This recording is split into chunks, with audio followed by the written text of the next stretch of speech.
সুন্দরবন ডায়েরির আরো একটি নূতন পর্বে সবাইকে স্বাগত।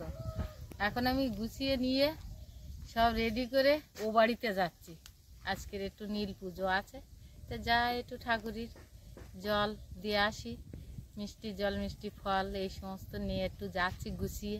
তো আমার একটু দেরি হয়ে গেছে, কারণ এদিকে বাড়ির দিকে একটু গুছিয়ে না থেকে গেলে সুস্মিতা তো পারবে না, এই জন্যই তো একটু গুছিয়ে দিয়ে একটু দেরি হয়ে গেছে। তাই এখন গিয়ে একটু ঠাকুরঘর টারগুলো পরিষ্কার টরিষ্কার করে ঝাড়া মশা করে পাগল আমার গাড়িতে করে নিয়ে যাচ্ছে, এই গাড়িতে উঠে যাবো, গিয়ে আর তাড়াহুড়ো করে আবার সব গুছিয়ে নেব, নিয়ে পুজোটা দিয়ে আবার বাড়িতে চলে আসবো। তো সম্পূর্ণ পর্বটা আপনারা দেখতে থাকুন, ভালো লাগবে। যারা নূতন দেখছেন তারা একটু সাবস্ক্রাইব করে দেবেন। আর আমি এখন এই গাড়িতে উঠে বসবো।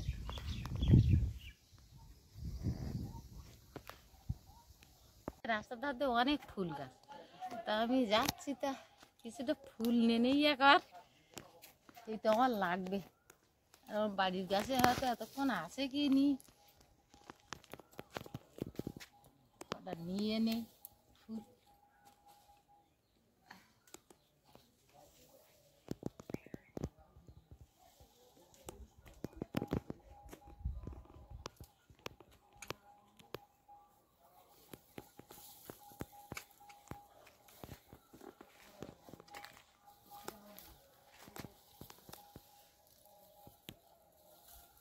রোদের যা তেজ,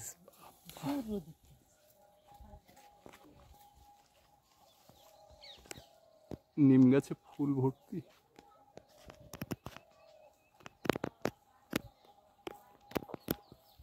নাও এসো, আমি গাড়ির ধারে।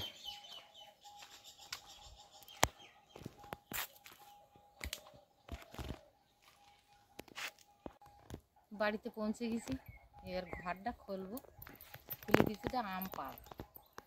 আম পাড়ো তো। আগের দিন এসে পরশু দিন এসে দেখে গেলাম গাছে আম, আর আজকে এসে দেখছি সে আম দেখতে পাচ্ছি না, মানে যতগুলো ঝুলছিল ততগুলো আর দেখতে পাচ্ছি না।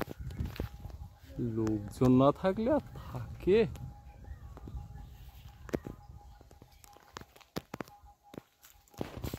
আম বড় বড় দেখে সব পাড়ো।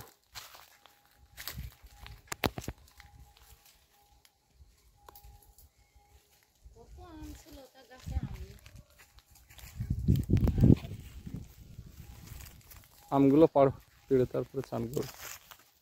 চান আমার হয়ে গেছে, আবার একটু করবো চান। ব্যাগ নিয়ে আসো। পুকুরের ওপারে ধান ছিল, গত পরশুদিন দেখে গেছি, আজকে দেখছি কাটা। পুকুরের ওপারে যে দাগটা ধান পেকেছিল কেটেছে, তার ওধারেরটা এখনো বাকি আছে। হ্যাঁ, বড় বড় আম সব পারো। ও কাঁচা আম সেদ্ধ করে আম সত্য টত্য করো। করবো গাছের আমগুলো, না না, ও সেই যখন থাকবে না বেকার।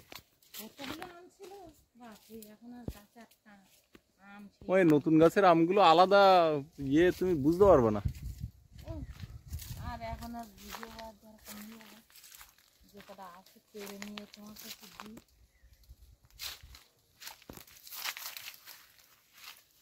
সব আম পাড়ো।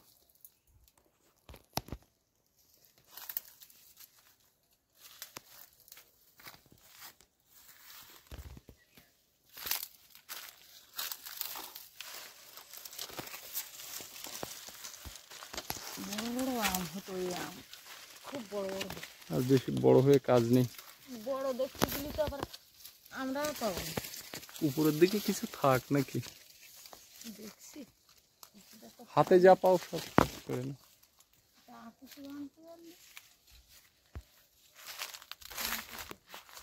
এই দেখো উপরে বড় বড় আম আছে কয়েকটা।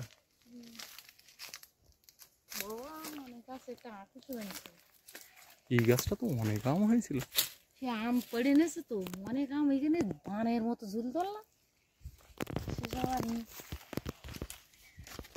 ওই আটির চারা দেওয়া ছিল না, সেই লাইন নাই, আটির চারার গোড়া দিকে বুঝতে পারছি না, ওই গোড়া হয় এই গোড়া। কলমের চারা তো ওইগুলো, ওইগুলো কলমের চারা, ওই গোড়া দেখ, দেখলি বোঝা যায়।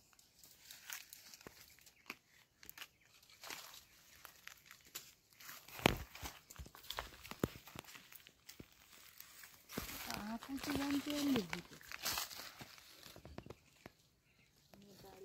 আমের ব্যবস্থা করে ফেলবো। আমের ইয়ে করবে, আম সত্য করবে। হ্যাঁ, আম সত্য করবো, একটু তেল আম করবো। বাবুদা বড্ড ইয়ে করে একটু তেল আম খাওয়ার জন্য।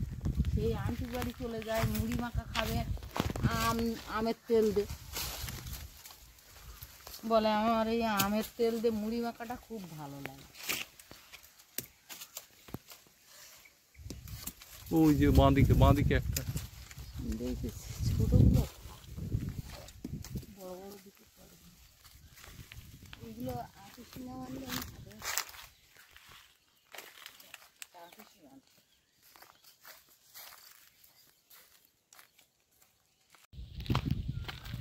পরের দিকে যাই।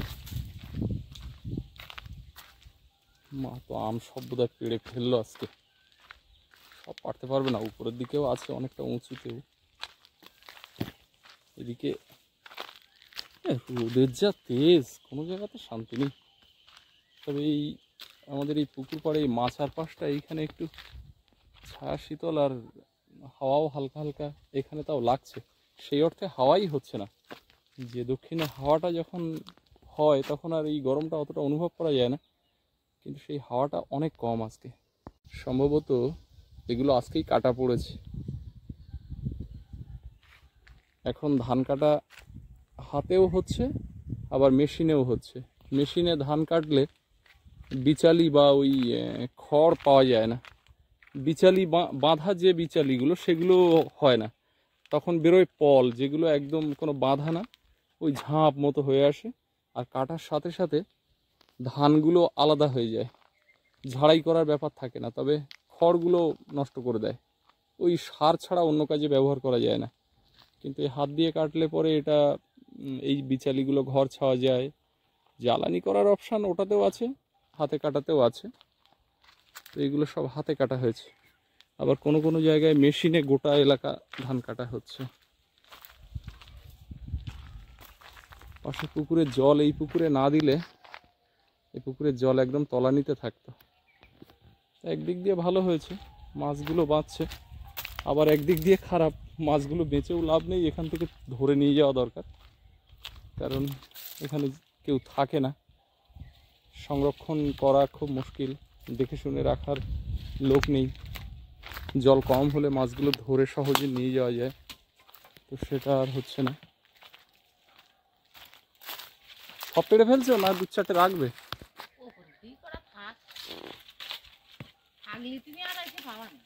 হ্যাঁ, যে কটা থাকবে তুমি আর এসে পাবে। এইটাই আগের দিন দিকে যাতে দুদিনের ফেরা, তার ফলে আমি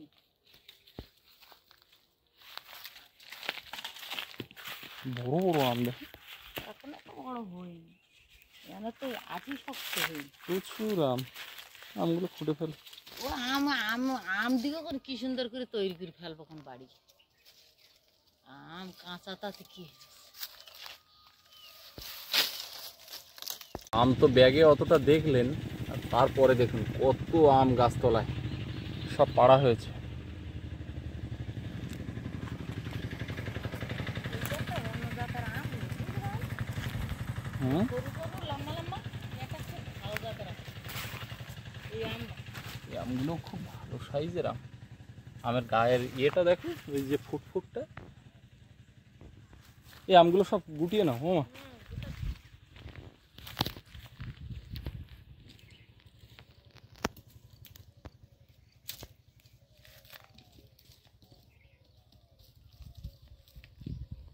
এই আঠা বলো, ভালো করে ধুইও হাত।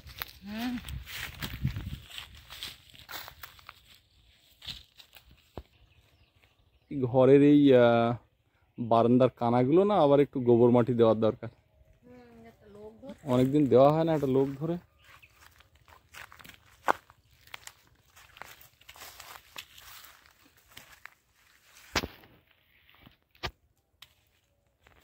আম তেল খাওয়া খাওয়া করতেছে, আম তেল করবো। আম এবার যা হয়েছে ব্যাগ ভর্তি হয়ে যাবে। ওদিকে কিছু এসে দেখতেছি সেই আম থোকা থোকা আরে ও ছিল। ছেলে পুলে কেউ বাড়ি না থাকলে তখন ওরা তো ছেলে খাবে। পুলে খাবে না কি করে? হ্যাঁ। আমরাও তো ছোটবেলায় এইসব করতাম। ওইসব কথা। আর এ গাছে কিছু আছে সেগুলো চোখে পড়ছে না, বুঝলে মা? এইগুলো এগুলো আছে, থাক থাকবে না কাকা? থাক থাক, এগুলো গাছে থাক আপাতত। দেখো লতা আম কত বড় বড় হয়েছে। এইগুলো বড় বড়। এই দেখো, এই একটা কত বড় আম, এই যে পারলাম এটা। ছালবিলে লাগবে।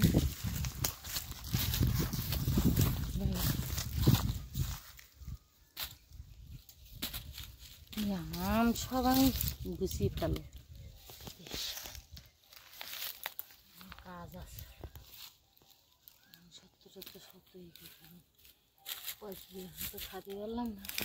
তবে একটা জিনিস পরিষ্কার হলো যে এই কলমের যে চারা আর আটির চারার অনেক ফারাক। কলমের চারা কত শক্তপোক্ত এবং আম হলো এই একটা গাছ, এই একটা গাছ, এই গাছটা তো দারুণ আম হয়েছে। প্রথম বছর যে এত আম হবে এটা আমরা ভাবতেও পারিনি। কিন্তু কলমের চারা দেখ প্রথম বছর একটু ভালো আম এই দিয়ে, হলো, তারপরে ঝিমিয়ে গেছে, তারপর ছোট। পুরো ব্যাগ ভর্তি আম। আবির খালের দিকে যাব, আবির খালের কি অবস্থা সেটা একটু আপনাদেরকে দেখাবো, কারণ এ বাড়িতে আসা হচ্ছে কম, আর আগের দিন এসে আবির খালের দিকে যাওয়ার সুযোগ পাইনি, সময় হয়নি। এই তো কিছুক্ষণ আসলাম। এই রৌদ্রে ছাগল নিয়ে কোথায় যাওয়া হবে?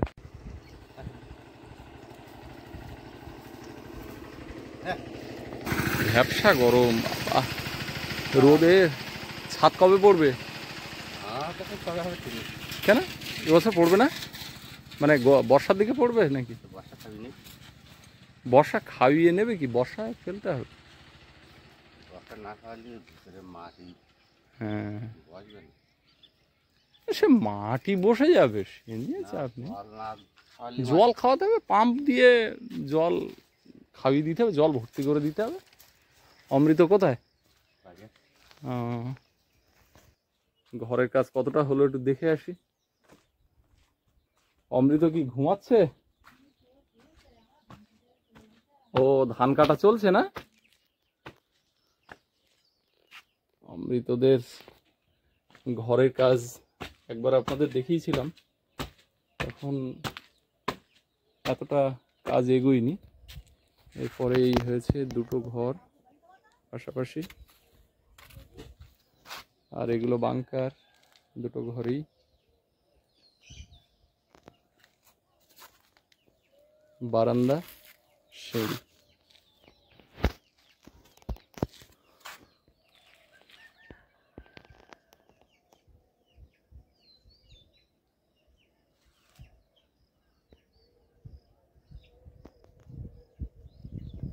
এই যে কাটা সিঁড়ি এখানে যে পর্যন্ত হয়েছে, এখানে উঠে দাঁড়ালাম, বেশ ঠান্ডা, এখানে গাছের ছায়া আছে। যাই দেখি, খালের দিক থেকে একটু ঘুরে আসি।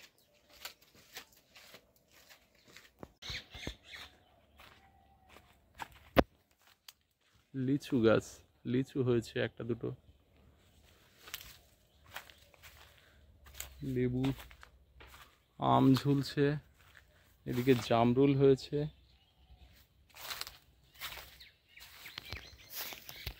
এরা এদিকে রেস্ট নিচ্ছে, খাটের উপরে ছাগল, নিচে গরু। এটা গোয়াল ঘর, মাছ ধরার জাল, পাইপ। কাকুদের ধানও পেকেছে, যেখানে কচু চাষ হতো সেখানে ধান চাষ হয়েছে এবারে। কাকুরা বর্ষাতে এবং গরমে দুবারই ধান চাষ করে। দেখুন ধান কিন্তু যথেষ্ট ভালো হয়েছে। এগুলোও কাটার মতো হয়ে গেছে। মাঠে যেগুলো চাষ হয়েছে গরমের ধান, সেগুলো কাটা চলছে, এগুলোও কাটা হবে। আর এই অংশটা কচু চাষ হয়েছিল, তো সব জল নেই তো শুকিয়ে গেছে, আর মাটি ফেটেছে দেখুন, একদম চেলা ফাড়।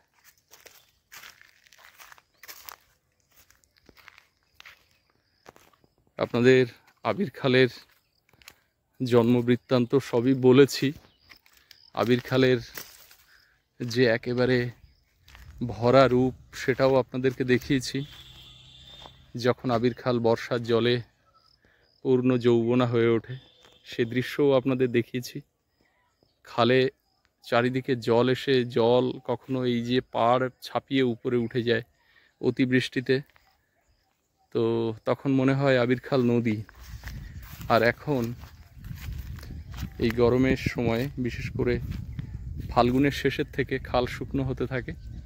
আর মাঘ মাস থেকে তো ধান কাটার পর থেকে যখনই গরমের ধান চাষ শুরু হয় তখন থেকে আবির খালের যে জমা জল সেগুলো দুপারে অসংখ্য পাম্প সেট দিয়ে তুলে নেওয়া হয়। দুপারে এই যে ধানের ক্ষেতগুলো দেখছেন, এগুলো সব এই আবির খালের জলে চাষবাস হয়েছে। আর আবির খাল নিজেকে একেবারে রিক্ত করে শূন্য করে এখন দেখুন, খালের আর নিজস্বতা বলে কিচ্ছু নেই। এখন খালে গরু চড়ে বেড়াচ্ছে, এখন রোদ বলে খালের মধ্যে কিছু নেই, ছাগল গরু এরা চড়ে বেড়ায়। এই যে ঘাস উঠতে শুরু করেছে, এই খালটা, এই যে ঘাস আগাছা বিভিন্ন শাক, এই যে মাটি পোড়া শাক, এই ধরনের শাকে পুরো এই খালের নিচের অংশটা ভরে যাবে। আর এই খালের ভেতর থেকে এই মাটি পোড়া শাক তুলে গ্রামের মানুষজন যেমন খায় শাক ভাজা করে, পাশাপাশি কিন্তু ছাগল গরু সকলে এই খালের বুকে ঘাস খেতে আসে। আর খালের নিজস্ব একটা গভীরতা আছে, তারপরেও আশেপাশে নিজেদের প্রয়োজনে যার যার বাড়ির সোজা কেউ একটু মাটি তুলেছে, সেখানে সাধারণ যে গভীরতা তার থেকে একটু বেশি গভীর যে অংশগুলো তৈরি হয়েছে সেগুলোতে কিন্তু জল থাকে, পালা দেওয়া থাকে। মাছ এসে সেই ধরনের খালের তলায় যে ছোট ছোট পুকুর মতো দেওয়া, এই যে কাকুদের এটা, তো এখানে কিন্তু আলাদা করে মাছ এসে জমা হয়, তার জন্য পালা দেওয়া থাকে। আর এই জলটাও চাষের কাজে ব্যবহার হয়, পরে মাছ ধরে নেওয়া হয়, সেটাও হয়ে গেছে। এবার ছেঁচার পরে একটু জল কেটে ওঠে, সেটাই। তবে এই জলটা কিন্তু একদম নষ্ট হয়ে গেছে। তীব্র রৌদ্র, এখানে আর থাকা যাবে না। এবারে বাড়ির দিকে যাই, দেখি আমটামগুলো নিয়ে আমি এবার বাড়ির দিকে যাব। মা বললো তুই চলে যা, আমার যেতে দেরি হবে। আর বিকালবেলা আমাদের যে নতুন জায়গা সেখানে মাটি কাটা হয়েছে, আপনারা দেখেছেন। মাটি কিন্তু ড্রেসিং করা হয়নি, তো তার জন্য চেন গাড়ি কালকে গেছিল, গিয়ে কাজ করতে পারিনি, কোনো একটা প্রবলেম হয়েছিল, ওদের মেশিনারি কি একটা প্রবলেম, গাড়িটা চলে যায়। আজকে বিকালে আবার অন্য আর একটা গাড়ি গিয়ে ওই ড্রেসিং করার কাজটা করবে, তো সেখানে যেতে হবে। তো আগে বাড়ির দিকে যাই, দেখি মা কি বলে, শুনে বেরিয়ে যাব।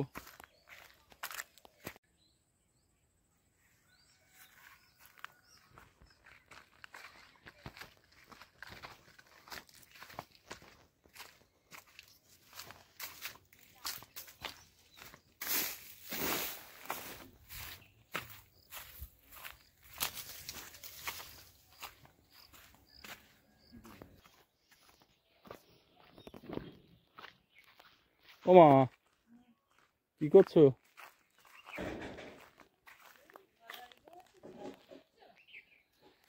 আম অলরেডি গাড়িতে দিয়ে দিয়েছে, এখন নিয়ে যাওয়ার পালা।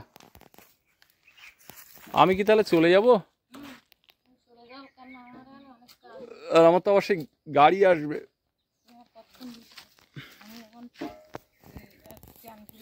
তাহলে তুমি রোদ পড়ে গেলে এসো। ঠিক আছে। কি কলার কাঁদি কি করে নিয়ে যাবো? এই আমের ব্যাগ, কলার কাঁদি, আর অত বড় কলার কাঁদি কোথায়? সে কলার কাঁদি নিয়ে এসো দেখি। কই বস্তা দিয়ে ঢাকা? ওই তো বারান্দায়। ওই বের করো দেখি যদি নেওয়া যায়।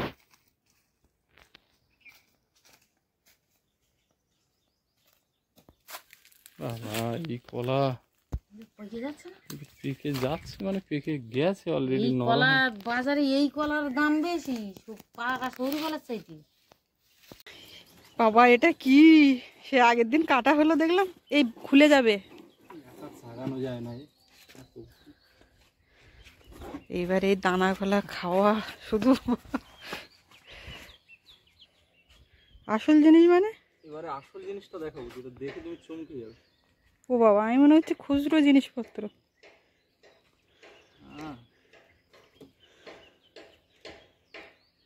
কি গো, চমকে যাবে, এসো। ওরে বাবা, ঘরে সৌরভের সাইকেলটা খারাপ ছিল, ঠিক করা হয়েছে। আর এদিকে আবার দেখুন ডিজাইন করেছে, সামনে লাগিয়েছে, এটা লাগায়নি। এর মধ্যে আম আছে দেখো, আর আমি মনে করছি খুচরো জিনিসপত্র। এ প্রচুর আম হয়েছে তো, এই আম এখন ওই আম এই কিন্তু আটির গাছের আম আর কলমের গাছের আম অল্প আছে, আসলে সব পারা হয়নি, এখনো আছে। ও থাকবে না, তুই রেখে দাও ঘরে। এদিকে এই কলার কাঁদিটা রান্নাঘরে ঝোলানো ছিল, পুরো পেকে গেছে, তো আমি হাত দিতেই খুলে গেছে। হ্যাঁ, দেখলাম যে কলা নিয়ে যেতে বলছে, নিয়ে যাই, যদি ওখানে রেখে আসি ও নষ্ট হয়ে যাবে। কেউ বয়ে আনার লোক হবে না, ও যা কলা ভারী। আমি সেই পাকা কলার কাঁদি একটু হাত দিয়েছি আর খুলে পড়ে গেছে নিচে। হ্যাঁ, উপর থেকে। এই যে কাঁচকলা, এটাও পাকবে, আর এইখানে ছিল ঝোলানো, তো সেটা খুলে পড়ে গেছে। না না, আমার গায়ে পড়িনি, নিচে পড়েছে। আর এই যে কলার কাঁদি, এটার এখন কোথায় ঝোলাবে? ঘরে চাল ভেঙে যাবে এটাকে ঝোলালে। সোনা এখন কোথায় যাবে বলে বেরিয়েছো? ওই বাড়ি যাবে। সেই দুপুরবেলার থেকে হচ্ছিল যে যাবে, তো একেবারে দুপুরবেলা রোদ গরম ছিল তো যাওয়া হয়নি। আবার এই গানের ক্লাস ছিল। এবার শোনো, সেই টাকা নিয়েছে? হ্যাঁ, এত তাড়া, খাবার টাকা নেওয়ার কথা মনে থাকে না। আর তুমি ওই সামনেরটা ডিজাইন করেছো, পেছনটাই করনি কেন? পেছনটা ও বললো হয়নি, নিতে হবে। কিন্তু বাড়ি আসার পর যখন জিজ্ঞাসা করলাম, তখন বলছে সাইকেল সারাই করতে গিয়ে অনেক খরচা হয়ে গেছে, ওইটা নিয়েছি, আবার যদি বেশি করে নিই, কিছু যদি বলে, সেই ভয়ে নেয়নি, তাই তো? খুব ভয় করে চলে, বাপরে বাপ, কিছু যদি বলে। না, তুমি এইটা যখন লাগিয়েছো তাই এটাতেও দিও, ভালো দেখাবে। আমি তো আর ও বাড়ির দিকে যেতে পারলাম না, মা ওই গেছে, সন্ধ্যা হয়ে যাবে আসতে। আর সৌরভও যাওয়ার ইচ্ছা করছে, তো আমি বললাম যে যাও এবারে একটু ঘুরে আসো, বেলায় এখন গেলে তারপর ঠাম্মার সঙ্গে দুজনে আসবে গনে। আমার ইচ্ছে থাকলেও এবার উপায় নেই, কিছু করারও নেই, সামনে বছর হবে। তুমি সোজা পথ ধরে চলে যাবে। সৌরভ এক্ষুনি কি বললো জানেন? বলে জায়গার ওখান থেকে যাই, জায়গার ওখানটা ঘুরপথ, তুমি এটা জানো তো? কথা দিয়ে যাও, যাবে না একদম। এই কথা দিলে আবার কথা রাখতে হয়। সাবধানে যাও, বিনা পানি হয়ে ওই পাড়া ধরে ওই রেশন মোড়ের ওখান থেকে, যেখান থেকে, সাবধানে এসো। দুগ্গা দুগ্গা সাইকেল চালাই, দেখুন ও বাড়ি যাচ্ছে। কেন? একটু যাক, ও যাওয়ার জন্য বলছিল, ঠাম্মার সঙ্গে আসবে কোন। আমাদের ভিডিওতে একজন দিদিভাই কমেন্ট করেছিলেন যে রূপচাঁদ মাছের কাঁটা আছে, বলো, তাহলে খাবো যদি কাঁটা না থাকে। তো আমি দিদিভাইকে রিপ্লাই দিয়েছিলাম যে বড় মাছ হলে একটু কাঁটাগুলো বড় হয়, বাছতে সুবিধা হয়। কাঁটা একেবারে নেই বললেই চলবে না, আছে তবে কম। ছোট মাছগুলোতে একটু বেশি অসুবিধা হয়। তো জানি না দিদিভাই আমার রিপ্লাইটা দেখতে পেয়েছেন কি না। তো উনি আবার দ্বিতীয় দিন লিখলেন, একটা কথা বললাম, তোমরা কোনো উত্তর দিলে না। তো সেখানে আবার আমি লিখলাম যে আমি তো উত্তরটা দিয়েছি। তারপরে আবার তৃতীয় দিনেও দেখলাম দিদিভাই লিখেছেন যে দিদিভাই না সম্পর্কে কি হবেন জানি না, তো যাই হোক, উনি বললেন যে তোমাদেরকে একটা কথা জিজ্ঞাসা করলাম, পাত্তাই দিলে না। তো কেউ যখন কোনো কিছু জিজ্ঞাসা করেন, জানার কথা বলেন, যেমন ধরুন আমাদের এই নদীর নাম কি, বা কোনো একটা জায়গায় কোনো কিছু, চেষ্টা করি সেগুলোকে রিপ্লাই দেওয়ার। আর কেন যে আপনার কাছে পৌঁছায়নি, আমি কিন্তু দেখতে পাচ্ছি যে আমার রিপ্লাইটা দেওয়া আছে, তো ভিডিওতে বলে দিলাম। কমেন্টের প্রত্যেকটার রিপ্লাই দেওয়া সম্ভব হয়ে ওঠে না এখন যা পরিস্থিতি, তবে সবগুলো কিন্তু পড়া হয় এবং লাভ রিয়াক্ট করা হয়। তার মানে আপনাদের কমেন্টগুলো কিন্তু সব পড়া হয়, না পড়ে তো এমনি এমনি সব কমেন্টে লাভ রিয়াক্ট হয় না। তো অনেকেরও অভিযোগ আছে যে কমেন্টের উত্তর পাই না বা কিছু মনে করবেন না, কটা দিন এইভাবে চলুক। আগে কিন্তু যত কষ্ট হোক দেওয়া হতো, তারপরে এই আপ্যায়ন তৈরির পর থেকে মানে যত ব্যস্ততা বেড়েছে, একটু ওগুলো অনেকটাই কম হয়ে গেছে। তো আমি তো ঘরে থাকি, সব কমেন্টগুলো দেখি বা লাভ রিয়াক্ট করি, আবার কিছু কিছু রিপ্লাইও করি। রিপ্লাই করলে আপনাদেরও ভালো লাগে এটা বুঝতে পারি, কিন্তু সেটা হয়ে ওঠে না, এই আর কি। কমেন্টের রিপ্লাইটা উনি পাননি বলে ভিডিওতে দিলাম। আশা করি দিদিভাই দেখছেন আর জানতে পারলেন। তো রূপচাঁদ প্রসঙ্গে কথা উঠলো যখন, এটাও বলি, সেদিন হাটে নিয়ে গেছিল আমাদের এক ভাই, জিজ্ঞাসা করেছিল যে কত টাকায় বিক্রি হলো বা কি হলো। বাবা তো সেদিন বলেছিল যে আলু কেনা হবে। তো মাছগুলো নিয়েই বাবা মানে নিজে বসে থেকে বিক্রি করেনি, কিন্তু একেবারে পাইকারি দোকানদারকে দিয়ে দিয়েছে। দিলে দোকানদার যতক্ষণ ধরে পেরেছে বিক্রি করেছে। তো 650 টাকা হয়েছিল। বাবা 150 টাকা রেখেছিল আর মায়ের কাছে 500 দিয়েছিল, এই পর্যন্ত। আলু আর কেনা হয়নি, কিছু হয়নি। এই হচ্ছে ব্যাপার। এখনও মাছ আছে, সেগুলো তুলে বিক্রি করতে পারলে হয়, ওগুলো না কমানো পর্যন্ত মানে নেই। তো যাই হোক, রূপচাঁদের প্রসঙ্গ থাক। আর আস্তে আস্তে বিকালও হয়েছে, বিকালবেলার দিকে এখন একটু খিদে পাচ্ছে, তো যাই কিছু খাবো। আর আজকে পর্বটা এখানে শেষ করব। তো আপনাদের কেমন লাগলো কমেন্টে জানাবেন, আর সবাই ভালো থাকবেন। দেখা হচ্ছে আগামীকাল। আর এতক্ষণ সাথে থাকার জন্য সবাইকে অনেক অনেক ধন্যবাদ।